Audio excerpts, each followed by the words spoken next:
Shalom saudara, selamat pagi saudara. Wow, hari ini saudara akan dibawa oleh Tuhan lebih jelas lagi. Bukan hanya bisa melihat bahaya-bahaya dalam kehidupan di sekeliling saudara, dalam perjalanan saudara, ketika saudara sedang menyambut berjalan atas panggilan yang Tuhan lakukan terhadap saudara menuju kepada tujuan dan rencananya yang agung. Mari saja untuk kita berdoa supaya bagaimana kita bekerja sama dengan Roh-Nya yang kudus. Supaya semakin jelas apa yang selama ini menjadi misteri. Bahaya-bahaya tidak terlihat, tetapi bahaya itu bisa tersingkap. Sehingga saudara akan berjalan dalam keamanan yang tinggi yang berasal dari Tuhan. Mari kita berdoa. Kami berterima kasih oleh karena hari-hari hidup kami bukan hanya dituntun oleh Tuhan, tapi dilindungi oleh Tuhan. Kami bersyukur kepadamu Tuhan.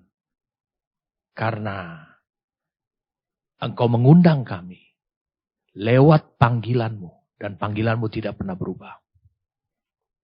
Supaya kami masuk kepada apa yang sudah ditakdirkan untuk kami. Yang merupakan tujuan dan rencanamu Tuhan. Bapa berfirmanlah kepada kami. Terima kasih untuk semua pewahyuan, pengertian dan hikmat yang kami terima sehingga membuat langkah hidup kami itu lebih lagi memiliki kekuatan. Karena kekuatan itu berasal daripada Roh-Mu dan firman-Mu. Menuju kepada penggenapan daripada rencana dan tujuan-Mu itu Tuhan. Terima kasih karena Engkau berfirman senantiasa di bawah sorga yang terbuka ini Tuhan. Pada masa ini. Demi nama Tuhan kami Yesus Kristus. Amin. Minggu lalu saya sampaikan kepada saudara. Bahwa keluarga Terah itu hidup. Abraham termasuk Sarai. Itu hidup sebenarnya di area teritorial kekuasaan yang kuat daripada kerajaan Babel. Nimrod pada waktu itu julukannya. Kita sampai pada kesimpulan. Itu sebabnya Allah memanggil sendirian Abraham karena Abrahamlah yang dilihat oleh Allah. Dalam perspektif kemahatauannya. Bukan hanya menyambut panggilannya Allah. Tapi akan berhasil mengatasi setiap upaya daripada iblis atau ular itu. Untuk mengkontaminasi, mensabotase perjalanan mereka. Sampai kepada tujuan dan rencana Tuhan. Terah gagal oleh karena apa? Karena ternyata di Haran, dia merasa dia sudah jauh dari Dewa Bel. Padahal Haran itu masih termasuk. Saya kata masih termasuk daripada kekuasaannya. Daripada keturunan Ham juga yaitu Kanaan. Dan saudara bisa lihat. Alkitab mengatakan, Stefanus mengatakan. Bahwa dia mati di Haran. Ketika dia sudah mati terhadap rencana Allah. Bukan mati secara fisik. Maka Abraham meninggalkan dia. Lalu firman Tuhan. Mari kita lihat. Di Kejadian 12 ayat 1 sampai ayat yang ketiga. Berfirmanlah Tuhan kepada Abraham. Pergilah dari negerimu. Dan dari sanak saudaramu. Dan dari rumah bapamu. Ini ke negeri yang akan kutunjukkan kepadamu. Stefanus mengatakan di Kisah Rasul 7 ayat 2 sampai ayat 4. Dan Yesaya 51 ayat 2 dan 3. Allah berfirman memanggil Abraham sendiri. Untuk dia pergi dari negeri dan dia pergi dari sanak saudaranya. Familinya. Tetapi kemudian satu demi satu. Terah mental dari perjalanan panggilannya Abraham. Dia ditinggalkan di Haran dan tidak pernah dikunjungi sampai matinya.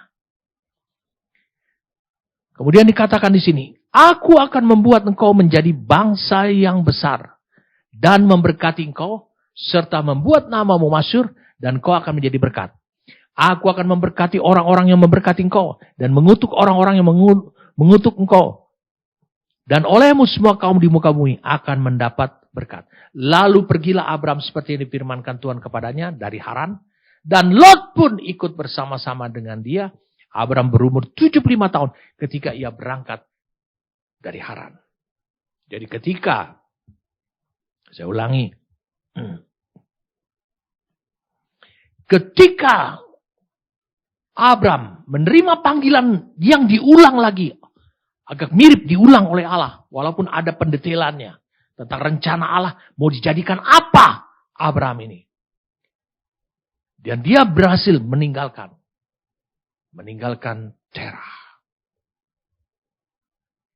Saudara saya lihat di sini. Berarti tujuan Allah. Tujuan Tuhan. Panggilan Abraham keluar dari kekuatan Babel. Dan dari Nimrod.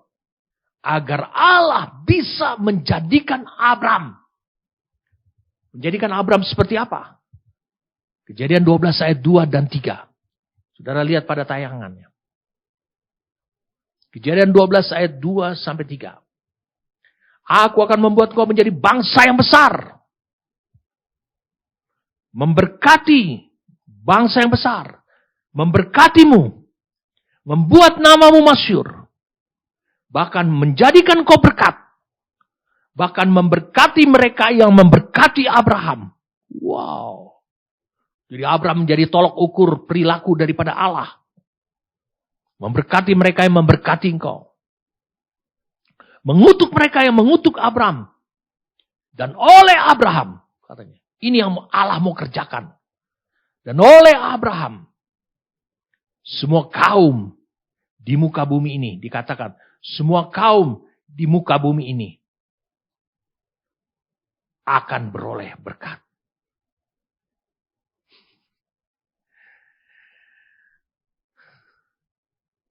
Tidakkah Allah berlebihan? Dia mau jadikan Abraham seperti itu. Menjadi sama, mirip dengan Allah. Semua kaum diberkati. Bukankah Allah yang memberkati? Mari kita lihat Kejadian 1 ayat. Kejadian 1 ayat yang ke-26. Di Kejadian 12, Allah mau jadikan Abraham seperti itu. Makanya dia panggil keluar. Dari kekuatan Nimrod. Supaya dia jangan dibentuk oleh kekuatan Nimrod. Keyakinannya. Sistem kehidupannya. Lihat Kejadian 1 ayat 26. Berfirman Allah, baiklah kita menjadikan Asa. Manusia menurut gambar dan rupa kita. Supaya mereka berkuasa. Atas ikan-ikan di laut, mereka berkuasa. Seperti Abraham. Menjadi kekuatan yang besar. Atas seluruh kehidupan di muka bumi. Lalu kemudian kita lihat di sini. Maka Allah menciptakan manusia menurut gambarnya. Menurut gambar Allah diciptakan dia laki-laki dan perempuan diciptakan mereka. Allah memberkati mereka. Allah memberkati manusia. Kalau engkau baca sekarang. Di Kejadian 12. Ayat yang ketiga khususnya. Dan oleh Abraham. Saya ulangi. Dan oleh Abraham. Semua kaum keluarga di muka bumi akan beroleh berkat. Wow. Bukankah Allah yang memberkati manusia? Sekarang dia mau jadikan Abraham. Sama seperti dia. Ini rencana Allah. Bukan seperti berkuasanya Abraham. Tersohornya Abraham. Reputasi Abraham. Bukan seperti Nimrod.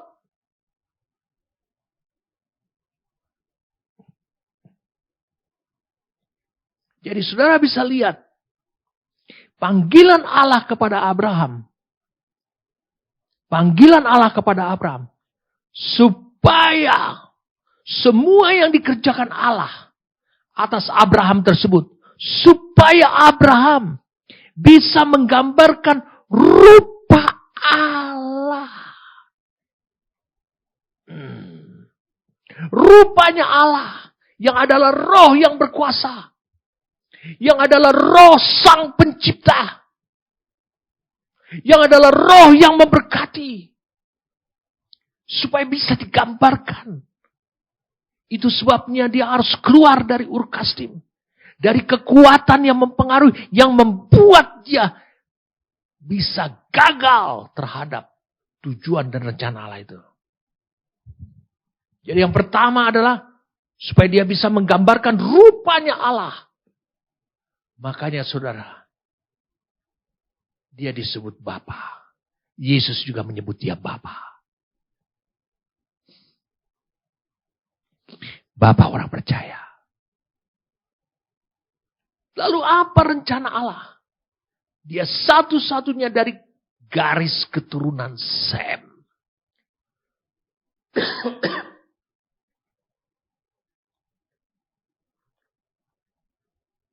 Yang Allah sudah ketahui.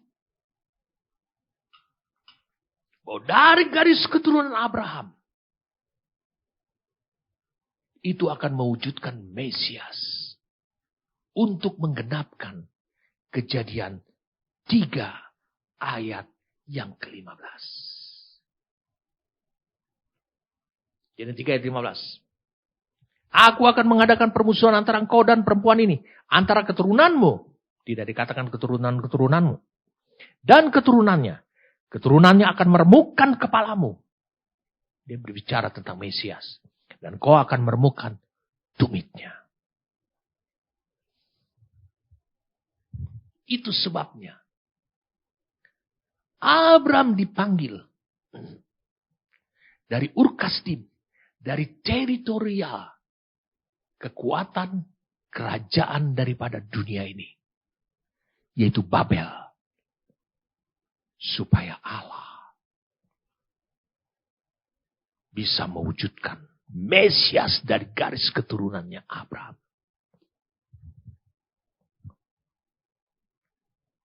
Kalau saudara lihat tadi apa yang saya sampaikan. Allah mau jadikan Abraham. Dengan bahasa lain seperti Kejadian 1 ayat 26-28. Allah mau jadikan Abraham itu bangsa yang besar. Memberkatinya. Membuat namanya masyhur. Menjadi berkat. Memberkati mereka yang memberkati Abraham. Mengutuk mereka yang mengutuk Abraham. Dan oleh Abraham semua kaum di muka bumi akan beroleh berkat. Saudara bisa lihat. Rupanya Allah ini. Itu adalah merupakan kasih karunia Allah. Yang akan Allah wujudkan lewat hidupnya Abraham. Sehingga Abraham itu menjadi pribadi yang perkasa, seperkasa Allah di hadapan Allah. Tidak seperti Nimrod. Dia menjadi pribadi yang perkasa untuk menentang Allah.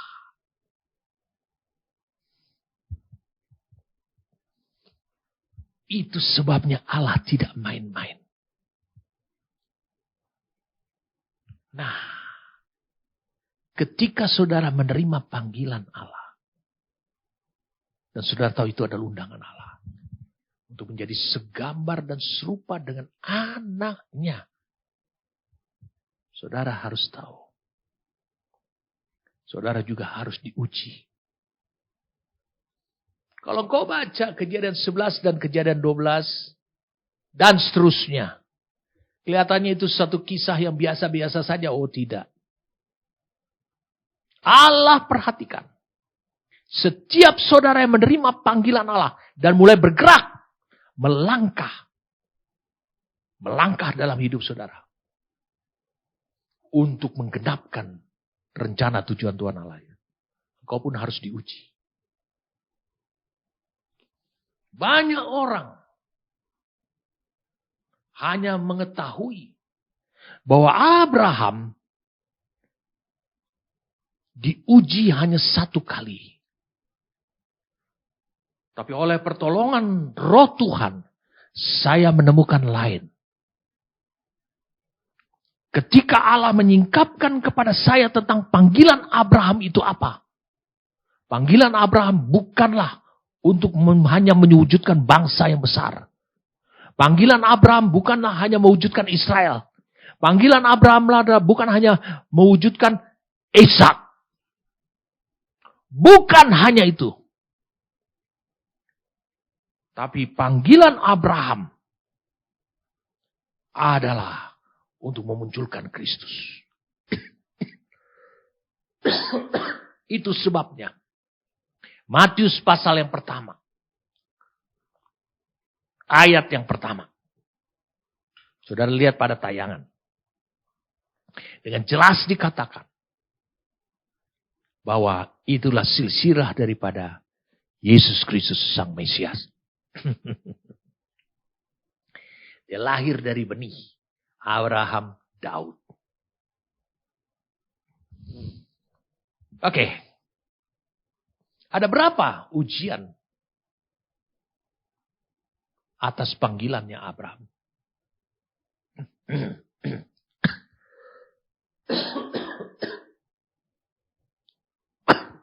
Sorry.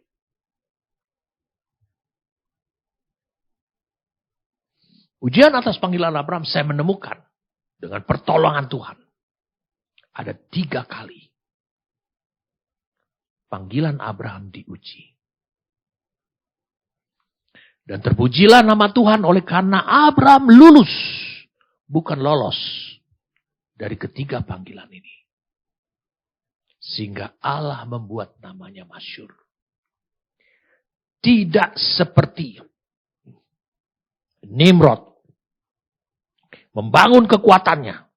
Dan dia memang memiliki kekuatan yang luar biasa sekali. Lalu kemudian dia berikhtiar untuk membangun kota dengan sebuah menara yang tinggi. Lalu ingin mencari nama. Mencari keagungan. Mencari kenangan dan kemuliaan. Reputasi.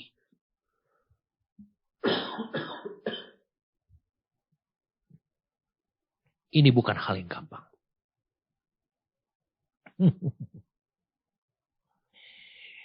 Allah berjanji. Aku akan membuat namamu masyhur. Ini luar biasa. Kalau Nimrod berupaya untuk membuat, mencari nama. Supaya kita jangan terserak kemana-mana.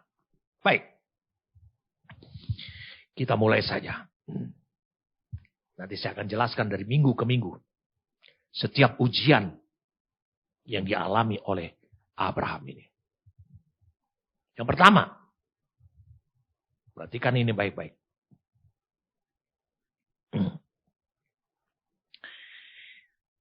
Yang pertama adalah ujiannya. Abraham diuji pertama kali atas panggilannya untuk keluar dari negerinya, dari sanak saudaranya, dan dari rumah bapaknya. Seperti yang tertulis dalam Kejadian 12 ayat pertama. Saudara lihat pada tayangan. Kejadian 12 ayat yang pertama. Kalau engkau baca, perhatikan baik-baik. Kalau engkau baca, Yesus menjelaskan. Perhatikan ini. Kalimat yang mirip. Saya katakan. Dari Kejadian 12 ayat 1. Dari Kisah Rasul 7 ayat 2-4. Apa yang Stefanus ungkapkan. Yang mirip. Itu diungkapkan di Matius 19 ayat 29.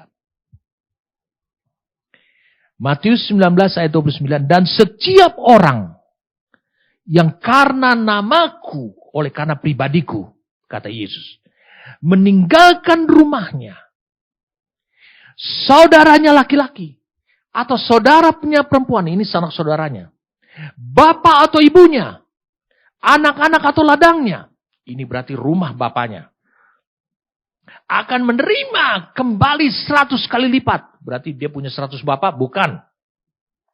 Dan akan memperoleh hidup yang kekal. Zoe-nya Allah. Hidupnya Allah. Sebelum Allah ingin menginvestasikan, mewujudkan, memberikan Zoe-nya Allah, yaitu hidup ilahinya Allah pada diri daripada Abraham harus merespon undangannya Allah.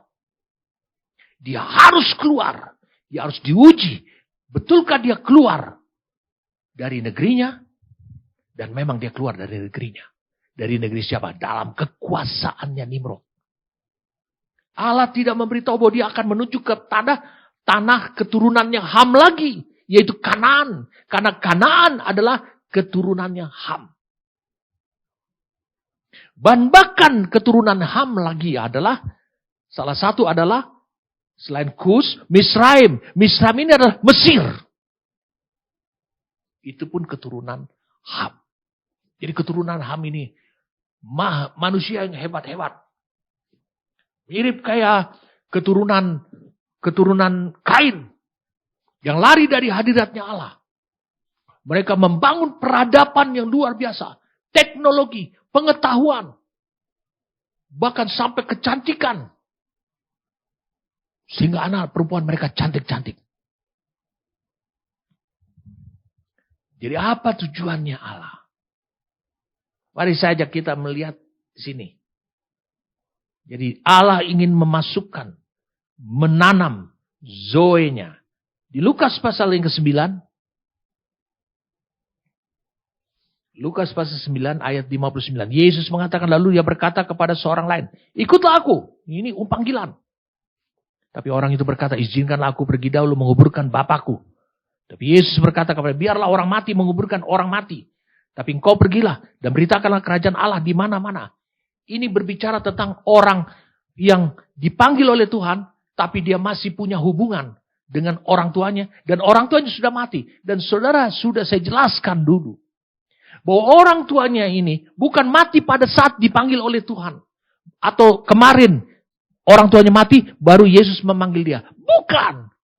Ini berbicara tentang Yesus mengatakan, biarlah orang mati menguburkan orang mati, tapi engkau pergilah dan beritakanlah kerajaan Allah di mana-mana. Ini berbicara tentang penguburan kedua dari tulang-tulang daripada orang ini. Keluarganya mereka.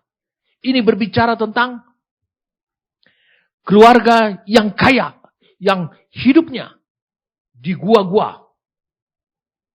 Memiliki gua kuburan tersendiri. Mirip seperti kuburan Yusuf Arimatea yang dipinjam oleh Yesus 3 hari.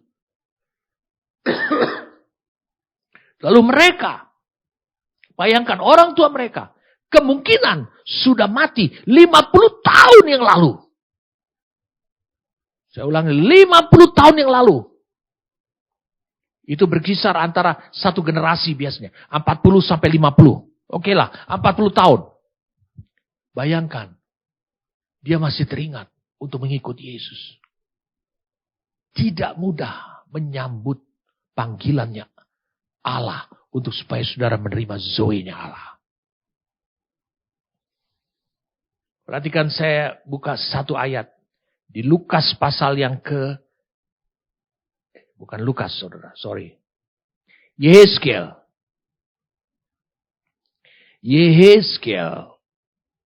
pasal yang ke-16.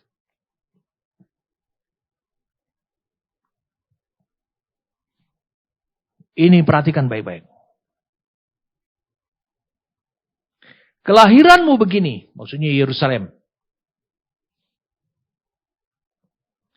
Waktu engkau dilahirkan, Yehezkiel 16 ayat 4. Kelahiranmu begini, waktu engkau dilahirkan, pusatmu atau pusarmu tidak dipotong. Jadi masih nyambung dengan rahim ibunya. Dan engkau tidak dibasuh dengan air, tidak disucikan. Supaya bersih. Berarti banyak kotoran-kotoran. Juga dengan garam pun engkau tidak digosok atau dibedungi dengan lampin. Saudara bisa lihat, engkau tidak dikasih garam. Garam ini untuk mematikan bakteri-bakteri, virus-virus. Dan engkau tidak digosok atau dibedungi dengan lampin, kain lampin. Berarti apa? Udara sekelilingnya, sistem kehidupan sekelilingnya, hal-hal yang lahiriah bisa mempengaruhi hidup saudara. Dan saudara bisa gagal, mati. Bakteri bisa mematikan saudara. Tali pusar yang terus-menerus tersambung dengan tempat ibumu. Saudara tahu tali pusar itu? Itu tempat untuk mensuplai makanan yang berasal dari ibumu. Sementara ibumu berhenti untuk mensuplainya. Dan kau akan mati. Luar biasa saudara. Saudara bisa lihat apa yang terjadi dalam Lukas 9 ayat 59-60. Orang ini minta izin. Dia diundang oleh Yesus. Dia menerima panggilan ilahi Allah. Untuk memberitakan kerajaan sorga di mana-mana. Tapi dia minta izin. Untuk sesuatu yang menunjukkan.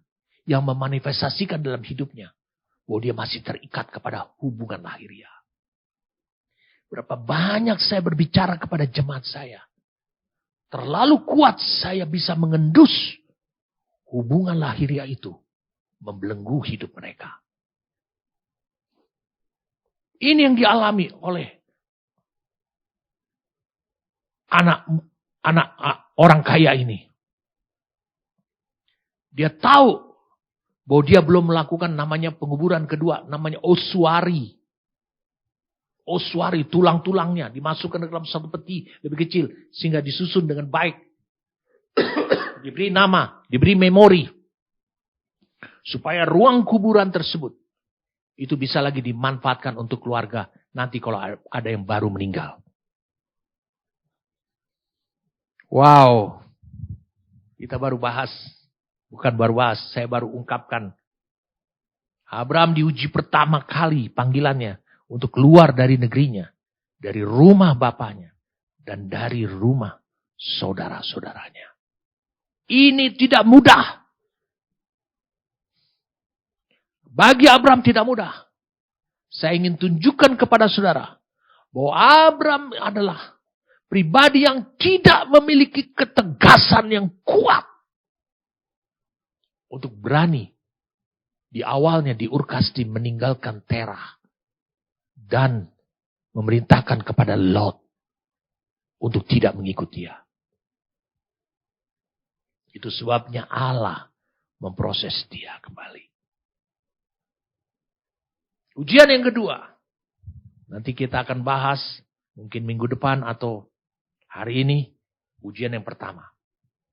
Baik, saudara harus dapatkan ujian yang kedua. Wah, apalagi nih Papa. Ujian yang kedua. Abraham diuji kedua kalinya. Ingat. Ini semua adalah dalam permainannya Tuhan. Pengamatannya Tuhan. Allah yang mendatangkan ujian ini. Ini bukan ujian dari iblis. Abraham diuji kedua kalinya. Agar mengusir Hagar dan Ismail.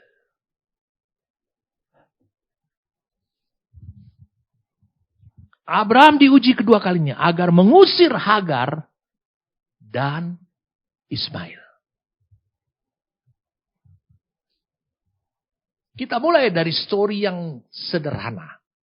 Kita mulai dari Kejadian pasal 16. Saudara menganggap bahwa ini bukan ujian, ini ujian. Hagar diusir oleh Allah. Hagar diusir oleh Abraham. Disuruh oleh Allah. Diusir oleh Abraham. Itu mudah. Tapi anaknya. Sebelum Ishak lahir. 13 tahun. Ismail itu. Sudah ada dan hidup di hadapannya. Abraham. Mari kita lihat sekarang sama-sama Kejadian pasal 16.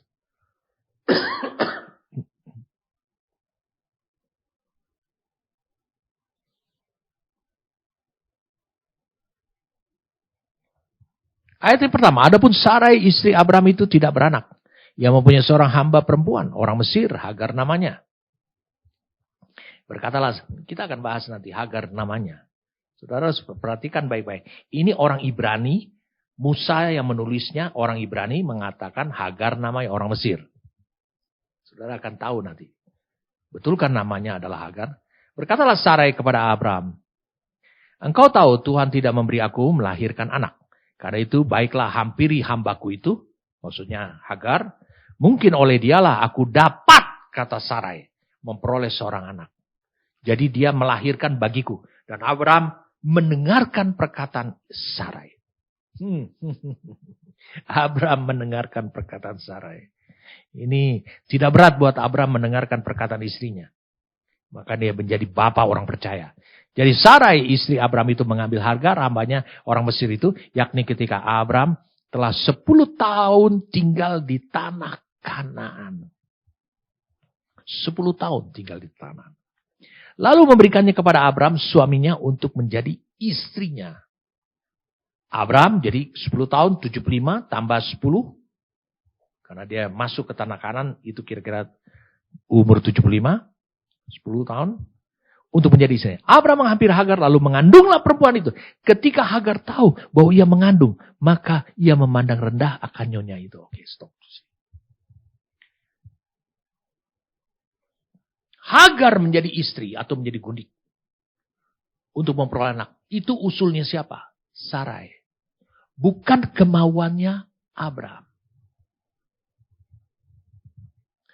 Lalu kemudian, saudara bisa lihat. Ketika Ismail sudah lahir. Mari kita lihat saudara. Ismail lahir. Ayat 15. Lalu Hagar melahirkan seorang anak laki-laki bagi Abram. Dan Abram menamai anak yang dilahirkan Hagar itu Ismail. Abram berumur 86 tahun. Betul. Tadi 85. Kemudian 1 tahun kemudian lahir. Ketika Hagar melahirkan Ismail baginya. Ya, kita harus main. Musa ini memberikan clue-clue terhadap tahun-tahun sehingga kita harus tahu secara persis. Lalu kemudian kita baca sekarang. Di Kejadian 17 ayat yang ke-18. Ismail telah lahir. Kejadian 17 ayat yang ke-18. Ketika nama Abram diubah menjadi Abraham. Lalu dikatakan demikian. Waktu itu umur Abram sudah 100 tahun. Sarai 90 tahun. Ayat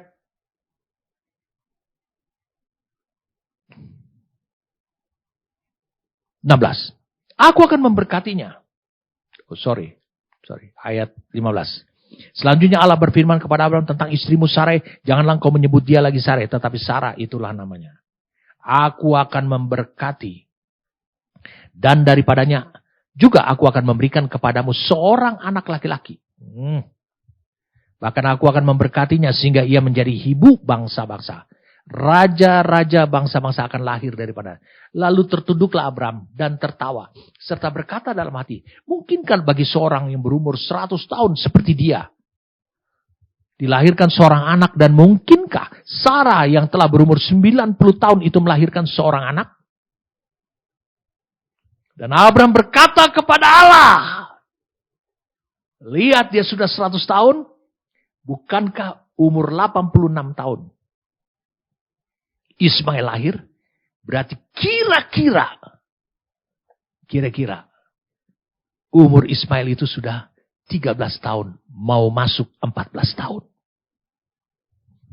Dan Abraham berkata kepada Allah, sekiranya Ismail diperkenankan hidup di hadapanmu. Ini yang menunjukkan betapa beratnya buat Abraham. Dalam ujian yang kedua, dia harus mengusir Hagar. Oke, kalau Hagar nggak apa-apa. Ismail, dia yang pernah berkata kepada Tuhan, biarkan dia berkenan hidup di hadapanmu.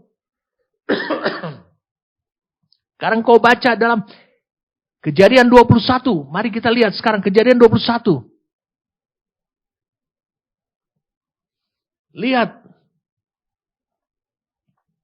Ayat 9. Ayat 8. Bertambah besarlah anak itu dan dia disapi. Lalu Abraham mengadakan perjamuan besar pada hari Ishak disapi itu. Pada waktu itu Sarah melihat bahwa anak yang dilahirkan Hagar perempuan Mesir itu bagi Abraham sedang main dengan Ishak anaknya sendiri. Berkatalah Sarah kepada Abraham, usirlah hamba perempuan itu beserta anaknya. Sebab anak hamba ini tidak akan menjadi ahli waris bersama-sama dengan anakku Ishak. Hal ini sangat menyebalkan Abraham oleh karena anaknya itu. Mengapa? Dulu yang mengusulkan Sarai. Bukan kemauanku, kata Abraham. Tetapi Allah berfirman kepada Abraham, janganlah sebal hatimu, maka dia sebal. Karena hal anak dan budakmu itu. Lihat, hal anak dan budak. Itu adalah anak Abraham. Karena dilahirkan oleh seorang budak untuk diberikan kepada menjadi anaknya Abraham dan Sarah. Karena hal anak dan budak dalam segala hal, segala yang dikatakan Sarah kepada, haruslah dalam segala yang dikatakan Sarah kepada, haruslah engkau mendengarkannya. Sebab yang akan disebut keturunanmu, tunggal. Bukan jamak, ialah yang berasal dari Ishak. Tetapi keturunan dari hambamu itu, maksudnya anakmu juga, yaitu Ismail. Itu juga akan kubuat menjadi suatu bangsa. Karena ia pun anakmu. Keesokan harinya pagi-pagi Abraham taat saja. Mengambil roti serta sekiribat air dan memberikannya kepada Hagar. Ia meletakkan itu beserta anaknya di atas bahu Hagar. Kemudian disuruhnyalah perempuan itu pergi. Maka pergilah Hagar dan mengembara di padang gurun Beersheba.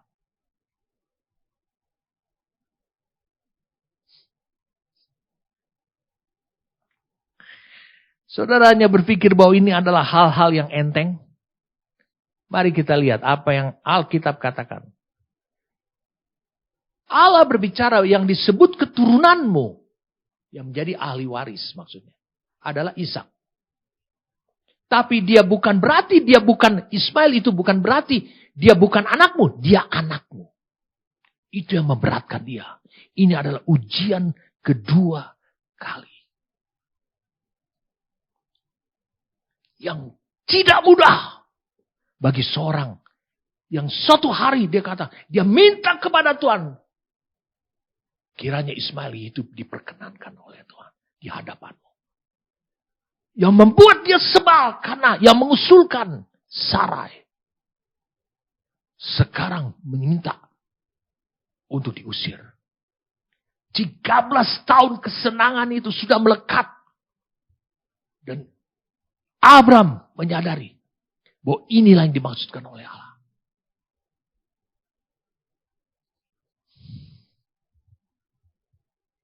Saya ingin tunjukkan pada saudara sesuatu yang membuat saudara akhirnya menyadari bahwa itu bukan perkara yang gampang. Mari kita lihat.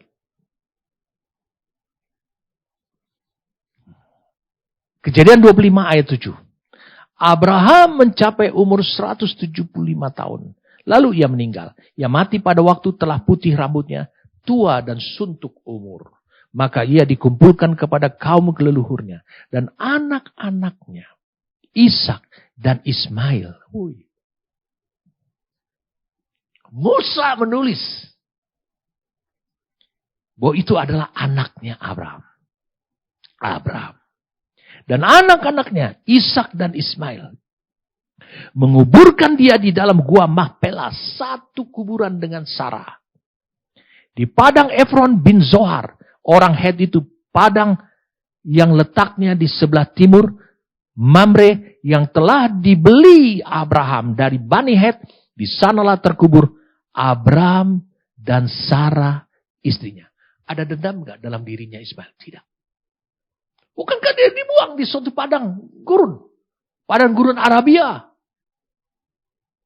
Dan dia hidup di sana.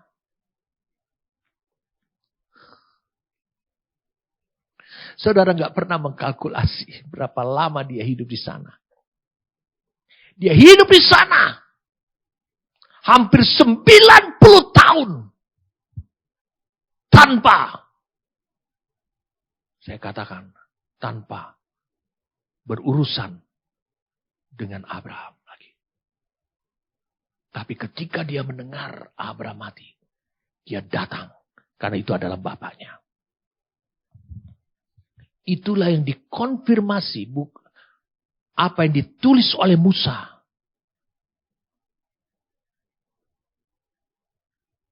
Konfirmasi ditulis oleh Musa, oleh hamba Tuhan lain, Samuel dan para raja-raja dari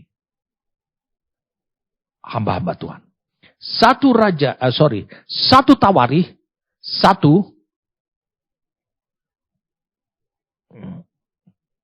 ayat yang ke-28. Satu Tawarikh 1 ayat yang ke-28. Perhatikan baik-baik. Saudara tidak bisa membantah.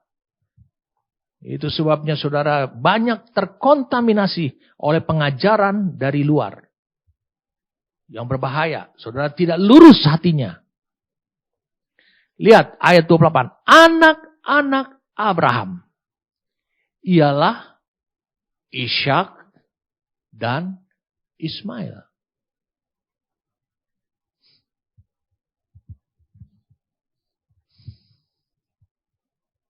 Padahal Ismail lebih tua 14 tahun.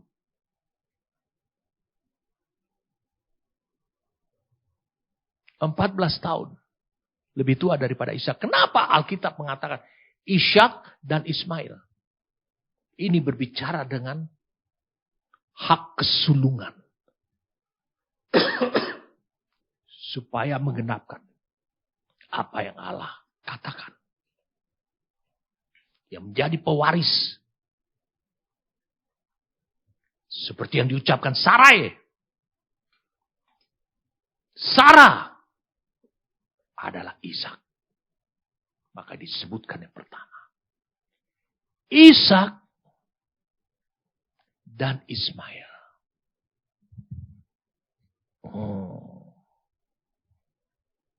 Perhatikan ini baik-baik. Kita sedang berbicara tentang panggilan ilahi.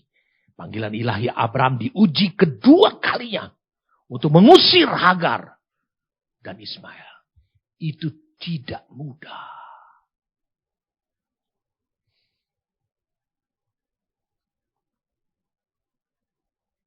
Saudara bisa melihat tidak?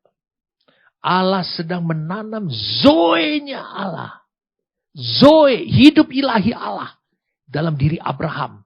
Dengan cara mengusir Hagar dan Ismail. Saudara lihat yang pertama. Yang pertama. Tidak ada dosa anak ini. Ismail tidak berdosa. Dia dikatakan dia mocking, dia mengejek-ejek. Itu kepada anak yang masih kecil. Itu wajar. Saya bisa temukan di Kejadian 25. Ayat 9. Saudara bisa temukan itu kemudian. Bahwa Ismail dengan Ishak itu akur toh. Tidak ada dendam.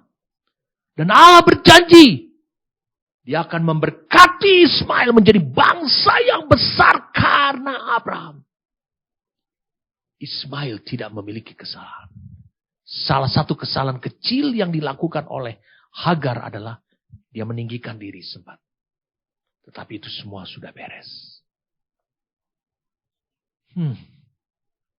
Wow. Ini sesuatu yang harus saudara pahami dengan baik. Ini ujian atas panggilannya Abraham. Karena Allah ingin menanamkan Zoe, hidup ilahinya Allah pada dirinya. Apa Zoe? Hidup ilahinya Allah pada dirinya.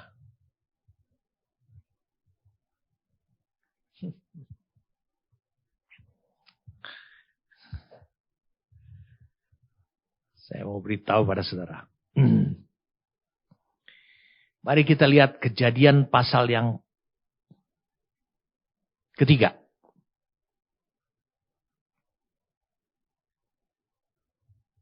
Ayat 17. Kejadian 3 itu juga. Lalu firman yang kepada manusia itu, kepada Adam. Sudah jatuh dalam dosa. Karena engkau mendengarkan perkataan istrimu. Dan memakan dari buah pohon pengetahuan yang telah kuperintahkan kepadamu. Dilarang oleh Tuhan. Jangan makan daripada. Maka terkutuklah tanah. Negeri. Karena engkau. Dengan bersusah payah engkau akan mencari rezekimu dari tanah seumur hidupmu. Sekarang kita lihat.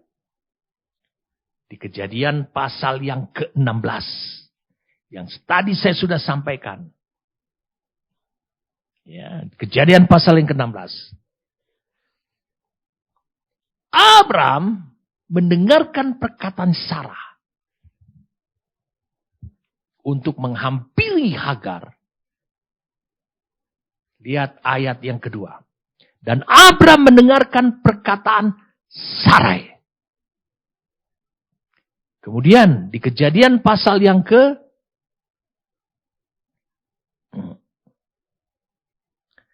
Kejadian pasal yang ke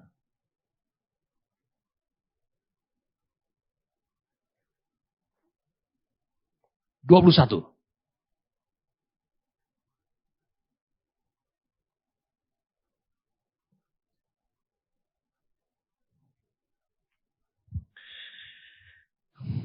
Lihat ayat 10.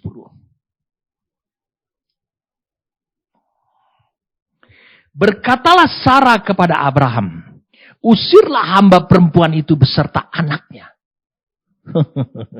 Padahal Abraham sudah jatuh cinta pada Ismail. Sebab anak hamba itu tidak akan menjadi ahli waris bersama-sama dengan anakku Ishak. Hal ini sangat menyebalkan Abraham oleh karena anaknya itu. Lalu Abraham datang menghadap Allah. Tapi Allah berfirman kepada Abraham, janganlah sebal hatimu. Karena hal anak dan budakmu itu. Dalam segala yang dikatakan Sarah kepadamu. Haruslah engkau mendengarkannya. Sebab yang akan disebut keturunanmu. Ialah yang berasal dari Ishak. Oh, luar biasa sekali. Allah bersekongkol dengan Sarai. Sejak awal berkonspirasi. Mana bedanya dengan Hawa? Adam mendengarkan Hawa untuk ketidaktaatan. Tapi Abraham walaupun sebal hatinya. Dia mendengarkan Sarah. Dia mentaati Sarah. Ingat baik-baik saudaraku. Dalam bahasa Ibrani tidak ada kata taat atau obey. Bahasa Inggrisnya obey. Tidak ada kata taat. Yang ada adalah mendengar. Jadi orang mentaati itu adalah orang yang mau mendengar. Mau mewujudkan dari apa yang dengar. Sebab yang akan disebut keturunanmu ialah berasal dari Ishak. Wow, ini ayat 12-nya.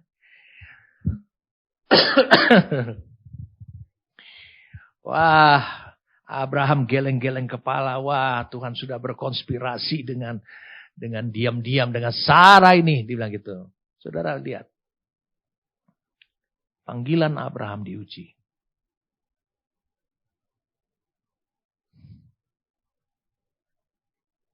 Saudara bisa bayangkan. Karena Allah ingin menanamkan hidup ilahinya dia yang ada pada Allah. Pada dirinya Abraham. Apa itu? Yesus di kayu salib berseru, Allahku, Allahku, mengapa engkau meninggalkan aku? Mengapa engkau mencampakkan aku?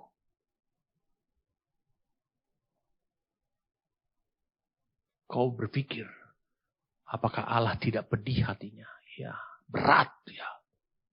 Itulah hidup demi keselamatan seluruh manusia.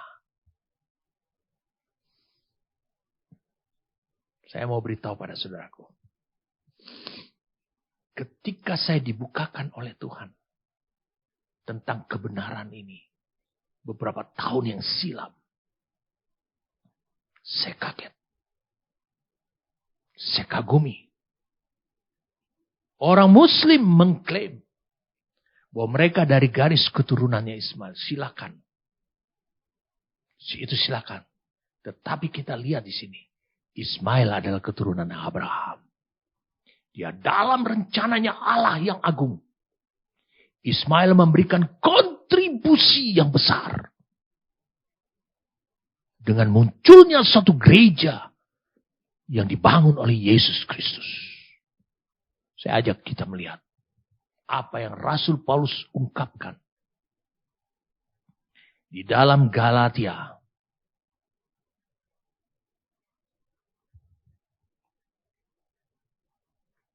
Galatia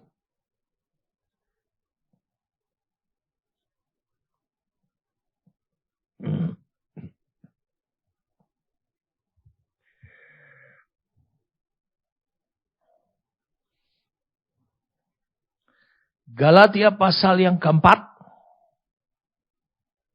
ayat 21.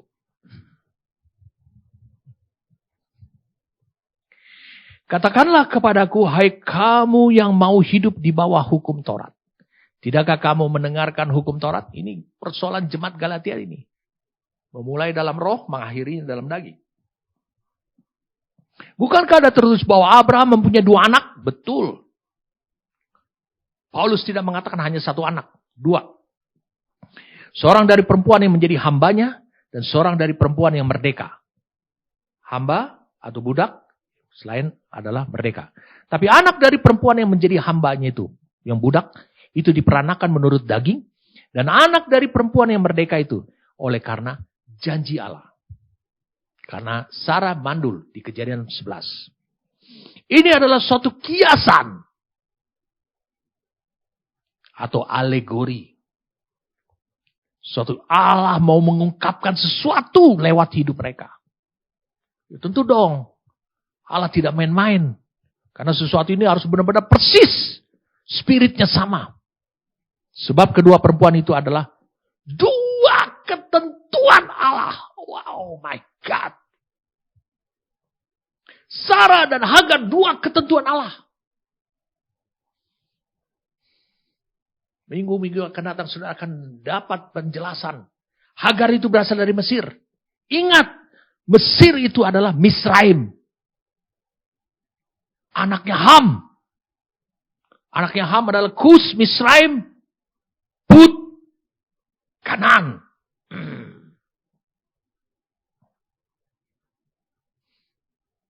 Wow, luar biasa. Sebab kedua perempuan ini adalah 2 ketentuan Allah. Yang satu berasal dari Gunung Sinai, tempat turunnya Taurat, dan melahirkan anak-anak perhambaan. Hidup dalam perhambaan. Itulah Hagar. Anak-anak. Siapa anaknya Hagar? Ismail. Walaupun kemudian dia memiliki 6 lagi. Dari Ketura. Ketura itu adalah Hagar. Hagar ialah Gunung Sinai di tanah Arab. Pada Gunung Sinai itu apa? Itu di tanah Kanaan. Dulu disebut adalah tanah Arab. Dan ia sama dengan Yerusalem yang sekarang pada waktu Paulus hidup. Yerusalem lahiria. Karena ia hidup dalam perhambaan dengan anak-anaknya. Tapi Yerusalem surgawi adalah perempuan yang merdeka. Dan ialah ibu kita. Nah, saudara sudah dapat jawabannya sekarang. Mengapa Allah berkonspirasi, bersekongkol dengan Sarah? Sudah tahu. Karena Allah ingin membawa Abraham berjalan dalam memenuhi panggilannya Tuhan tersebut. Itu berjalan dalam semua ketentuan-ketentuannya Allah. Sehingga zoenya Allah, hidup ilahinya Allah, yang apa? Itu bisa menjadi kasih karunia kemampuannya Abraham. Perhatikan baik-baik. Mudahkah buat saudara untuk mengusir anakmu yang lahir dari benihmu? Oh, Hagar itu disetujui oleh istriku kok. Itu permintaannya. Aku sebenarnya gak tertarik pada Hagar. Tapi karena istriku menginginkan punya anak. Ya, terpaksa deh. Tapi setelah punya anak, setelah dibesarkan, setelah 13 tahun, tiba-tiba disuruh. Lebih dari 13 tahun, 14 tahun, atau apa. Setelah tumbuh besar, mulai bermain-main dengan anak-anakku. Suruh usir. Wow. Tidak mudah. Daging daripada Abraham dirobek-robek. Bukankah tidak mudah? Ketika Yesus, bagi Allah Bapa, ketika Yesus berseru, Allahku, mengapa engkau meninggalkan aku? Mengapa engkau mencampakkan aku? Tidak dikatakan Bapa, Allahku. Allah tidak pernah meninggalkan dirinya.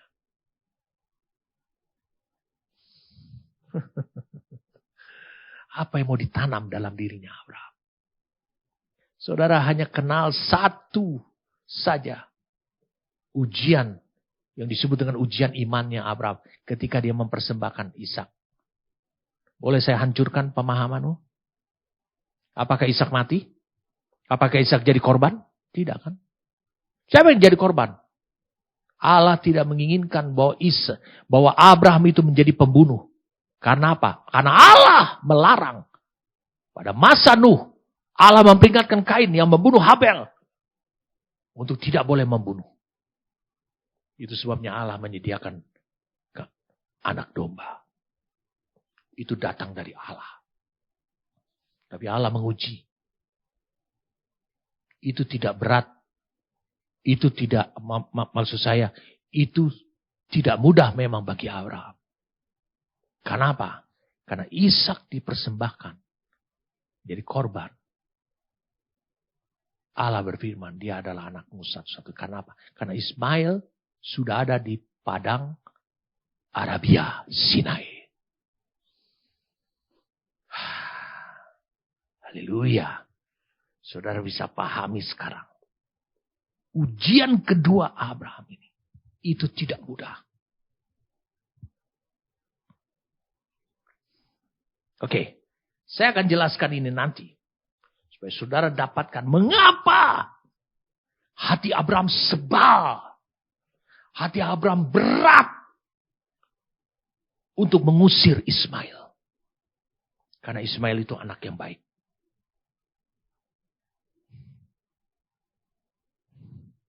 Ismail itu anak yang baik. Dan Allah berjanji dia akan menjadi bangsa yang besar. Betul. Kalau Allah berjanji dia akan menjadi bangsa besar, siapa yang akan mengerjakan? Allah.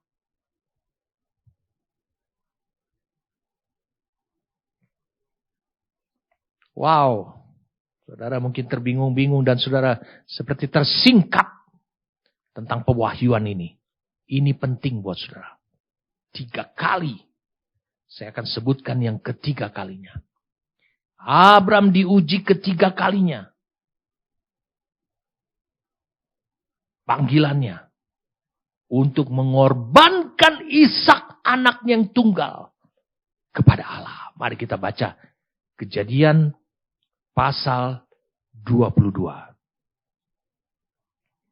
Setelah semuanya itu Allah mencoba Abraham. Ia berfirman kepada Abraham. Lalu saatnya. Ya Tuhan. Ini luar biasa nih. Waktu saya membaca. Ya Tuhan. Dia katakan gitu. Dia katakan. Hineni. Ini ternyata bahasa yang bukan sembarangan. Hine ini arti kata. Ya siap Tuhan. Makanya ketika dia mendengarkan perkataan Sarah. Dia langsung lakukan. Dia orang selalu siap. Ini luar biasa Bapak orang percaya ini. Lalu katakan lalu sautnya, ya Tuhan.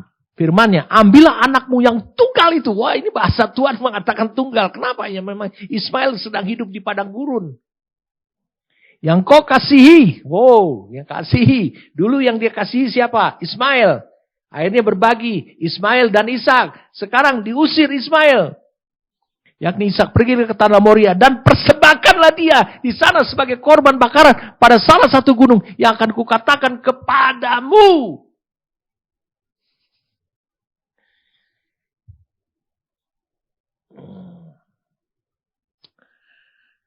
Mungkin kalau engkau menjadi Abraham, engkau geleng-geleng kepala. Jujur, saya katakan engkau akan geleng-geleng kepala. Aku sudah meninggalkan Ur Kasdim, sudah meninggalkan Terah, sudah meninggalkan Lot. Aku kesepian beberapa tahun. Lalu kemudian istriku meminta aku supaya tidur dengan budaknya. Lalu kemudian melahirkan anak. Dan anak itu sudah besar di tanganku. 13 tahun. Suruh usir lagi. Dua-duanya diusir.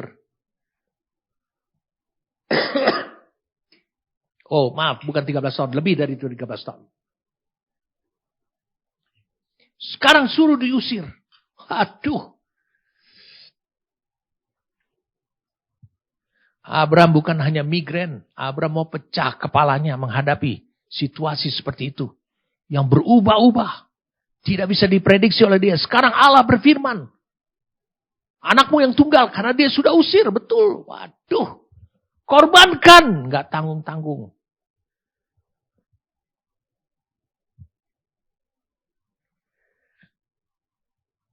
Sebagai korban bakaran.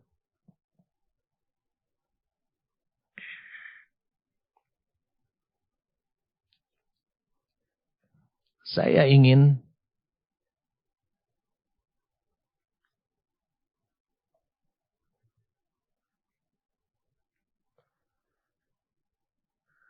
menunjukkan kepada saudara, korban dalam bahasa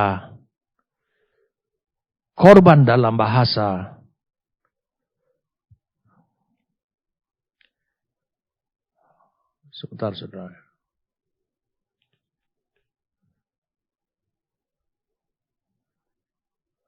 Dalam bahasa Ibraninya korban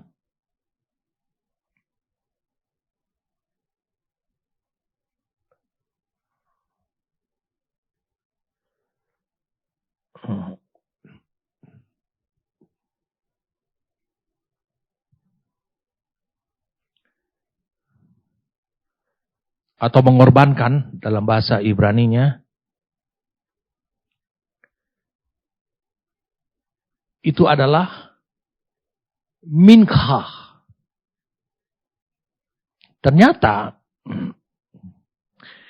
mincha itu H4503 H4503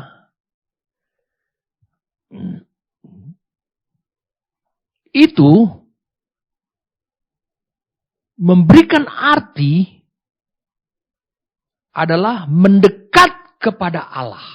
Saya ulangi, mendekat kepada Allah. Jadi pengorbanan itu adalah untuk mendekat kepada Allah. Kita lihat di sini. Ambillah anakmu yang tunggal itu yang kau kasih yakni Ishak, pergilah ke tanah Moria, persembahkanlah dia di sana sebagai korban bakaran pada salah satu gunung yang akan kukatakan kepadamu. Ujian ketiganya Abraham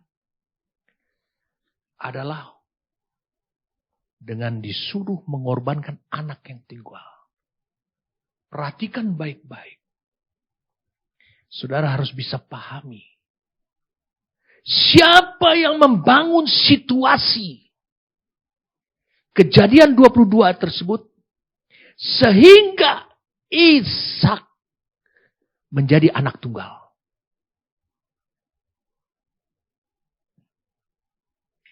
Allah. Mungkin Allah memakai Sarah juga. Itu lebih tepat. Allah.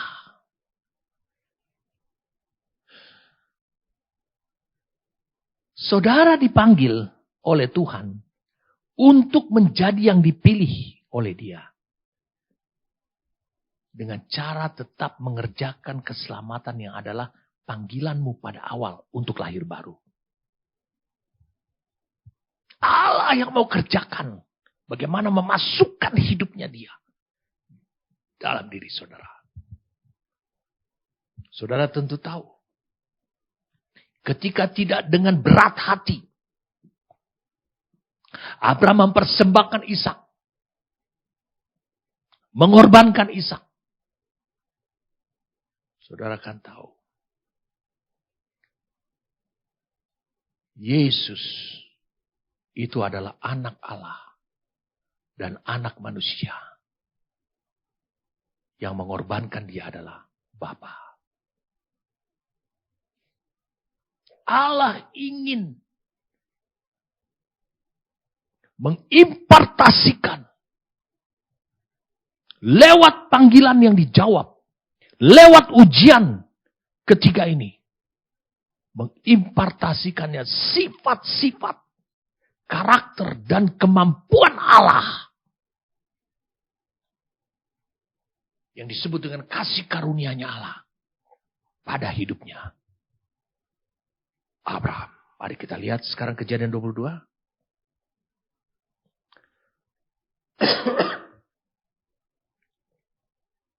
Ayat 10.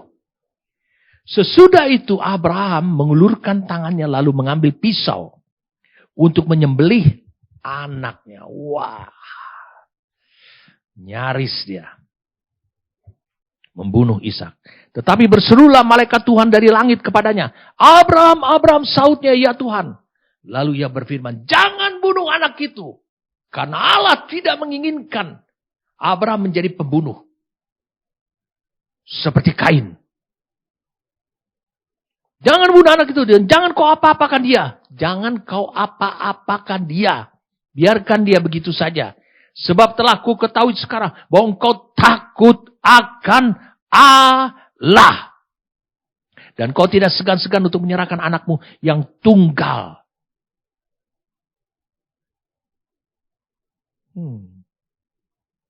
Perhatikan baik-baik. Sebab aku telah ketahui bahwa engkau tidak takut, tidak segan-segan, bahwa engkau takut akan Allah. Ini bukan takut akan Allah biasa. Ini takut akan Allah dengan level yang tinggi.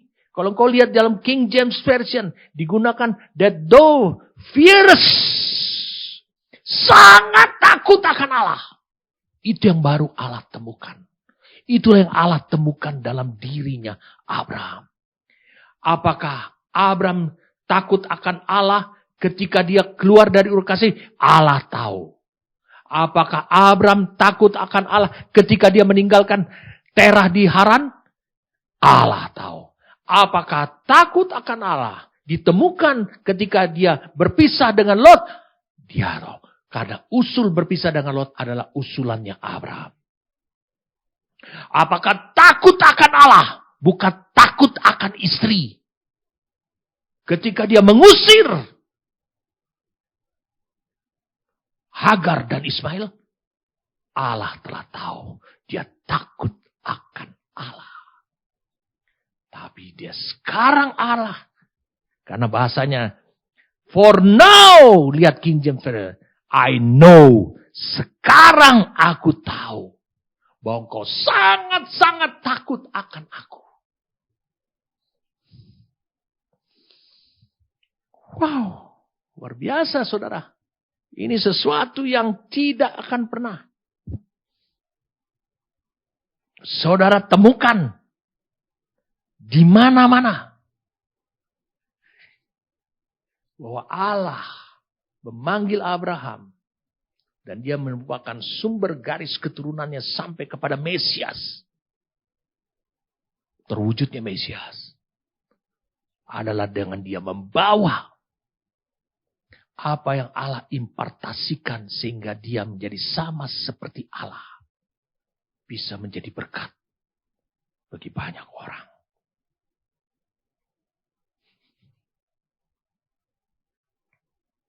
Jadi ada 3 kali. Saya ulangi. Ada 3 kali ujian atas panggilannya Abraham. Saya dibukakan oleh Tuhan. Dan nanti akan saya jelaskan kepada saudara. Minggu yang akan datang. Minggu yang akan datang lagi. Minggu yang akan datang lagi. Saya akan jelaskan kepada saudara. Saudara juga yang tahu panggilan Tuhan. Untuk menjadi segambar dan serupa dengan putranya. Saudara juga harus mengalami 3 ujian atas panggilanmu itu. Dalam hidupmu. Tidak bisa tidak. Karena Yesus juga mengalami yang sama. Saudara juga yang disebut dengan tubuh Kristus. Generasinya Kristus. Juga akan mengalami hal yang sama. Tidak bisa terkecuali. Saudara akan mengalami hal yang sama. Wow. Sekarang sudah clear buat saudara. Sekarang sudah clear. Wah, ada 3 ujian atas panggilanmu. Saudara bisa menemukan di Lukas 9 ayat 55-56 yang saudara baca itu. Yesus berkata, ikutlah aku. Dia berikan panggilan. Izinkanlah aku menguburkan ayahku. Ayahku dulu. Tulang-tulangnya. Bukan lagi mayat. Bukan lagi tubuh. Baru saja mati, tidak. Tapi sudah 30, 40 tahun yang silam. Atau 50 tahun yang silam. Izinkanlah aku. Lihat. Ujian terhadap panggilan itu akan terjadi. Saudara yang mau memiliki mitra destiny. Saudara juga diuji panggilanmu. Siapa yang mau kau dengarkan? Apa yang datang dari Tuhan? Atau memang sistem dunia ini? Adat. Keluargamu. Jangan saudara berpikir. Bahwa firman Tuhan. Apa yang Yesus katakan. Barang siapa meninggalkan ayah ibunya. Karena namaku. Keluarganya. Karena namaku. Dia akan memperoleh 100 kali lipat. Itu tidak terjadi pada keluargamu. Yang sudah lahir baru. Jangan kau berpikir seperti itu. Saya mau tunjukkan pada saudara. 1 ayat. Sebelum kita berdoa. Ketika Kejadian pasal 13. Saya ulangi, Kejadian pasal 13.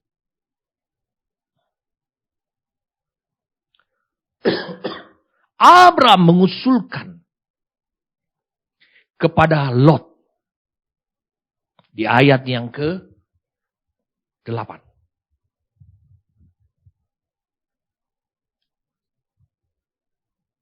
Maka berkatalah Abraham kepada Lot. Janganlah kiranya ada perkelahian antara aku dan kau. Dan antara gembalaku dan para gembalamu. Sebab kita ini kerabat. Bukankah seluruh negeri ini terbuka untuk engkau? Baiklah pisahkanlah dirimu daripadaku.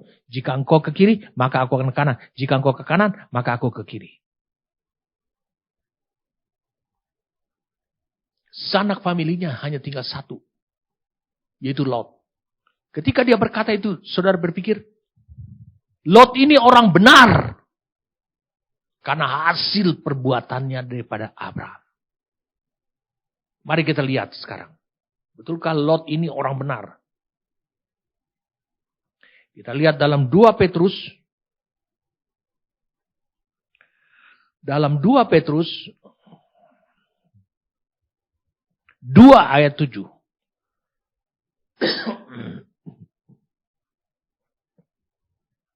Ayat 6. Dan jikalau Allah membinasakan kota Sodom dan Gomora dengan api, dan dengan demikian memusnahkannya dan menjadikan suatu peringatan untuk mereka yang hidup fasik di masa-masa kemudian. Tetapi ia menyelamatkan Lot, orang yang benar. Seorang rasul Petrus mengatakan, Lot orang yang benar, yang terus-menerus menderita oleh cara hidup orang yang tak mengenal hukum dan yang hanya mengikuti hawa nafsu mereka saja. Perhatikan baik-baik. Kejadian 14. Lot ditawan oleh Kedorlaomer. Dan Abraham membela. Merebut kembali lagi. Dan di situ Abraham harus kembali lagi dimurnikan. Diingatkan. Dia bertemu dengan imam Allah yang maha tinggi, Melkisedek. Yaitu Sem. Lalu kemudian di Kejadian 20, apa yang terjadi? Ketika Kejadian 19, dia berdoa kepada Allah untuk keselamatannya Lot. Jangan saudara berpikir bahwa Lot itu adalah orang berdosa, dia orang benar. Tapi lihat, Lot itu mengacaukan panggilannya Abraham. Makanya sejak dia lepas dari Sodom dan Gomora, Abraham tidak pernah lagi bertemu dengan Lot. Bukankah seharusnya Lot berlari bersama dengan kedua putrinya itu mendatangi Abraham, bergabung bersama dengan mereka, tapi ini tidak. Saudara bisa lihat, tidak semua orang percaya orang sudah lahir baru. Dia akan mendukung panggilanmu dalam kehidupanmu. Perhatikan kata-kata mereka. Kadang-kadang kata-kata mereka itu justru akan membuat menyerang karaktermu. Bahkan melakukan pembunuhan karaktermu. Apa yang Allah sudah taruh dalam dirimu. Kau mudah bereaksi atas apa yang diucapkannya. Amin. Kami berterima kasih padamu Tuhan. Karena sorga terbuka dan kau melepaskan firman yang adalah pribadimu sendiri. Membuat kami semakin jelas dan semakin jelas. Terima kasih untuk apa yang kau singkapkan. Bahwa kami akan mengalami ujian atas panggilan kami. 3 kali ujian akan panggilan kami. Supaya kami mencapai apa yang engkau tuju. Rencanamu, tujuanmu itu. Terima kasih untuk anugerah ini. Kami bersyukur karena engkau sendiri Tuhan. Yang menyingkapkannya buat kami. Terima kasih engkau yang memberitahukannya. Tetapi di samping itu. Meskipun ketiga ujian ini Tuhan. Engkau ingin menganugerahkan. Mengalirkan kasih karuniamu. Yang melampaui segala akal. Lewat hidup kami Tuhan. Terima kasih diberkatilah mereka. Hai kaum muda. Jangan kau bermain-main. Dengan apa rencana-rencanamu. Kau memiliki orang-orang yang selalu mengawasi hidupmu. Berjaga-jaga atas hidupmu. Hampirilah orang tersebut. Karena mereka akan menjaga engkau. Supaya engkau tidak gagal dalam mencapai apa yang ditakdirkan oleh Allah. Terima kasih Tuhan. Oleh pekerjaan rohmu dan firmanmu ini. Saya bersyukur padamu. Dalam demi nama Tuhan kami Yesus Kristus. Amin.